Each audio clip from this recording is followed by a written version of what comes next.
Hello everyone, welcome to Concept Study Assam AUCET Veterinary Examination. আজি আমি some paper attempting strategy paper attempting strategy আমি কিয় আলোচনা কৰা উচিত তোমালোকে জানা যে গতে বছৰটো তোমালোকে কষ্ট কৰি পঢ়িছা দেন এতিয়া আমাৰ এক্সামৰ টাইমত তোমালোকে যে পেপাৰ অ্যাটেম্পটিং স্ট্ৰ্যাটেজিটো নাজানা তে তোমালোকৰ দিগদাৰ হৈ যাব তো স্কোৰ 130 প্লাস আমি টাৰ্গেট লৈ আমি এতে কেনেকা পেপাৰ অ্যাটেম্পট কৰিম স্ট্র্যাটেজিটো আমি এতে চাম ফার্স্ট আমি যদি মই ইয়াতে কবলৈ যাওঁ বেস্ট অর্ডার অফ অ্যাটেম্পট যেটো নিটত আমাৰ চলে নিটৰ প্যাটাৰ্নটো তোমালোকৰ ইয়াতে তোমালোকে এপ্লাই কৰিব পাৰা BCP অৰ্ডাৰ তোমালোকে ইয়াতে পেপাৰ অ্যাটেম্পট কৰিব পাৰা বায়োলজি কেমিস্ট্ৰি এন্ড ফিজিক্স অৰ্থাৎ বায়োলজি এটা হাইলি একুৰেসি আৰু বহুতৰ স্ট্ৰং থাকে যেহেতু ম্যাক্সিমাম নিট এক্সপেৰিয়েন্স থাকে ইয়াতে গতিকে starting with the biology build your confidence and secure marks quickly biology quick আমাৰ হৈ যাব যেহেতু computer base CBT base exam হয় তোমালোকে বায়োলজি থপাটো ক্লিক কৰি যাবা তাৰ পিছত কেমিস্ট্ৰি দেন ফিজিক্সলৈ আহিলে তোমালোকৰ লাভ হৈ যাব Next is the 3 round strategy. The first round strategy for the first 45 to 50 minutes. So first যেহেতু জানা যে 2 hours exam. Only 2 hours of exam যে গতে বছৰটো যেটো কৰিলা তোমালোকে only 2 hours reflect হ'ব. Next আমাৰ 3 round strategy ক্ষেত্ৰত first round 1 is equal to 45 to 50 minutes অৰ্থাৎ আধা ঘণ্টাৰ অলপ বেছি অৰ্থাৎ 45 minutes to 50 minutes অৰ্থাৎ 1 ঘণ্টাত 10 মিনিট মান কমলৈ তোমালোকৰ এই ৰাউণ্ডটো কমপ্লিট হৈ যাবলৈ তোমালোকে ট্ৰাই কৰিবা attempt on the easiest question physics chemistry biology জোৰ হয় তোমালোকৰ চকুৰ আগত পৰিছে যে এই কোৱেশ্চনটো মই জানো ডাইৰেক্ট অ্যাটেম্প কৰি দিম অ্যাটেম্প অনলি দা ইজিয়েষ্ট কোৱেশ্চনটো অ্যাটেম্প কৰিলা স্কিপ লেন্দি ক্যালকুলেশন তোমালোকে যদি দেখিছা যে বহুত দুটা তিনটা লাইন আছে বহুত হেভি নিউমেৰিকেলস আছে কমপ্লেক্স লাগিছে তোমাৰ চকুৰি দেখি অৰ্থাৎ মেইন কথাটো হৈছে চকুৰ আগত যেটো পৰিব হেতুৱে মাৰিবা ফাৰ্স্ট 45 minutes ওকে চকুৰ আগত যেটো পৰে যে জানা তোমালোকে এটো ডাইৰেক্ট বস্তু ডাইৰেক্ট মই এটো পঢ়িছো এটিপি তোমালোকে যদি এটা কোৱেশ্চন আহে যে ডাইৰেক্ট যে তোমালোকক মই ধৰু যে পাৱাৰ হাউস অফ সেল তোমালোকে জানা মাইটোকন্ড্ৰিয়া তোমালোকে একদম জানা ডাইৰেক্ট ঠিক কৰিলা নেক্সট আছে স্কিপ লেন্দি ক্যালকুলেশন কলৱে do not spend more than 40 to 45 seconds on any question okay যেহেতু ইয়াত 2 ঘন্টাৰ কোৱেশ্চন তো কোৱেশ্চন ফ্ৰেমো এনেকৈ হ'ব যে যাতে সোনকালে আমাৰ কামটো খতম হয় গতিকে এনেকুৱা কোৱেশ্চন খুব কমে থাকিব যেটো কোৱেশ্চনত আমাৰ 5 মিনিট 6 মিনিট লাগিব যদি তোমাৰ এক্সামিনাৰে তোমালোকৰ কোৱেশ্চন সেট কৰি দিলা কিন্তু তোমালোকৰ যদি নিজে কৰতে যদি বহুত বেছি টাইম যায় আছে then skip them aim to solve 80 to 90 question in the first round আমাৰ 150 questionৰ ভিতৰত আমি 80 to 90 যদি কৰো আমাৰ বাকি থাকিব আমাৰ 60 question তো আমাৰ ইমান হেডেক নপৰে বা আমাৰ 1 ঘন্টা হো মানে তোমালোকৰ 80 to 90 question হৈ যাব তেতিয়া তোমালোকে কনফিডেন্স ফিল কৰিবা এন্ড বেটাৰ ফিল হ'ব যাতে তোমালোকে সিটটোৰ কাখত যাই আছে এপ্ৰোচ কৰি আছে সিটটোৰ একদম সিলেকশনৰ আগফালে আগবাঢ়ি আছে ইয়াতে যদি তোমালোকে বহুত বেছি লেজিনেস আহে বা লেজিনেস যদি আহে সিটখনৰ পৰা তোমালোকে হিমানে দূৰ হৈ যাবা আৰু বেলেগ ক্যান্ডিডেটে এই সিটখন লৈ যাব নেক্সট আছে ইয়াতে আমাৰ ৰাউণ্ড 2 অনলি 45 মিনিটস অৰ্থাৎ ইয়াত তাতে যদি তোমালোকে 50 মিনিট দিলা ইয়াতে 45 মিনিট দিলে ইয়াতে তোমালোকৰ বহুত কম টাইম এটা ৰাউণ্ড 2 পিছত ৰব ৰাউণ্ড 2 তোমালোকে 45 মিনিটস যদি দিয়া নেক্সট 45 মিনিটস যদি আমি ৰাউণ্ড 2 কমপ্লিট কৰো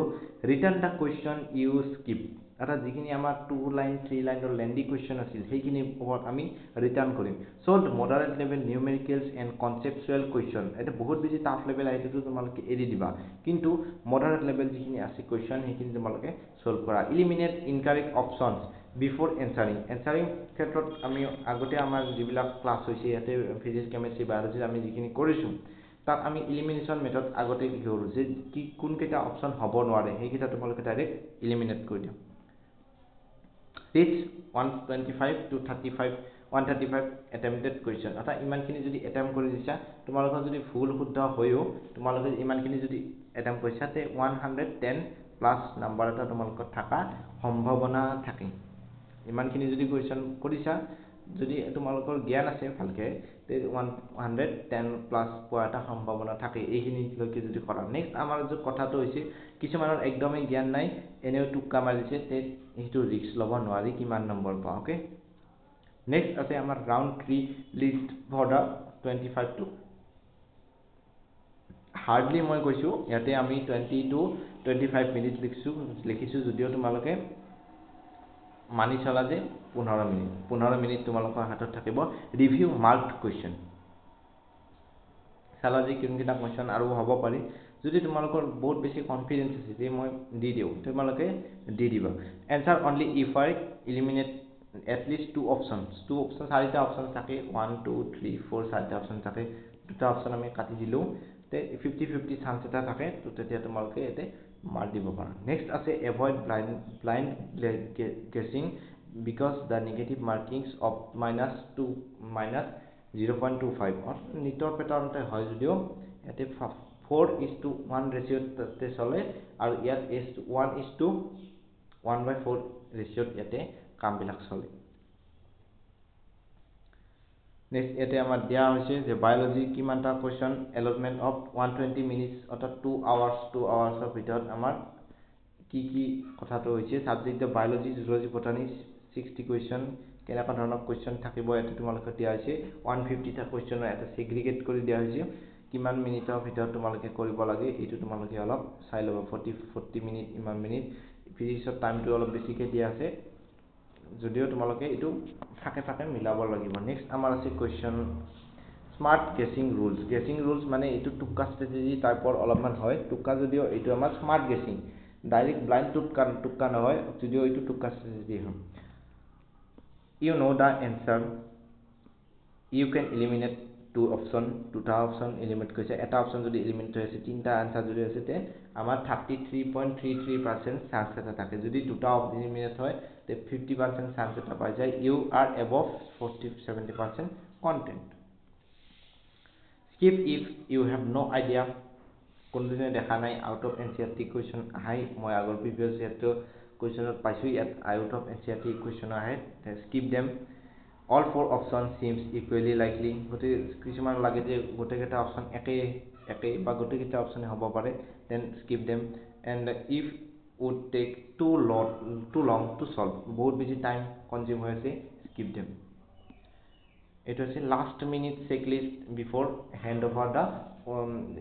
নহয় ইয়াতে যেটো আমাৰ এতে সিবিটি মোডত হয় ডাইৰেক্ট সাবমিট কৰাৰ আগতে 10 মিনিট টা review mark question checklist answer কি ইবিলাক এবাৰ ৰিভিউ কৰি লবা 10 মিনিট টাইমত and finally the exam is over 10 minute যোৱাৰ পিছত thank god and finally exam is over you can feel happy if you are working hard those days thank you all the very best next আছে আমাৰ like share and subscribe thanks for your support it was the last video paper attempting strategy এটা আহিব তোমালোকৰ last আমাৰ exam হলত গৈ আমি কেনেকা ধৰণৰ বিহেভ কৰিম এক্সামিনেশনত আমি কেনেকা ধৰণৰ মাইন্ডটো আমাৰ ঠাণ্ডা কৰি ৰাখিম তাৰ ওপৰত মই এটা ভিডিও সৰুকে বনাই দিম অল দা বেষ্ট ভিডিও টাইপৰ গতিকে এইটো তোমালোকে এই ভিডিওটো তোমালোকে কি শিকিলা পেপাৰ এটেম্পটিং ষ্ট্ৰেটেজি টুক্কা ষ্ট্ৰেটেজি মানে হৈছে আমাৰ ডাইৰেক্ট অন্ধ হৈ আমি টুক্কা মাৰিব দিয়া নাই আমি 50-50% গেছিংত এটা আমি টুক্কা কেনেকৈ কৰে এই বিষয়ে আমি ইয়াতে আলোচনা কৰিলো so thank you so much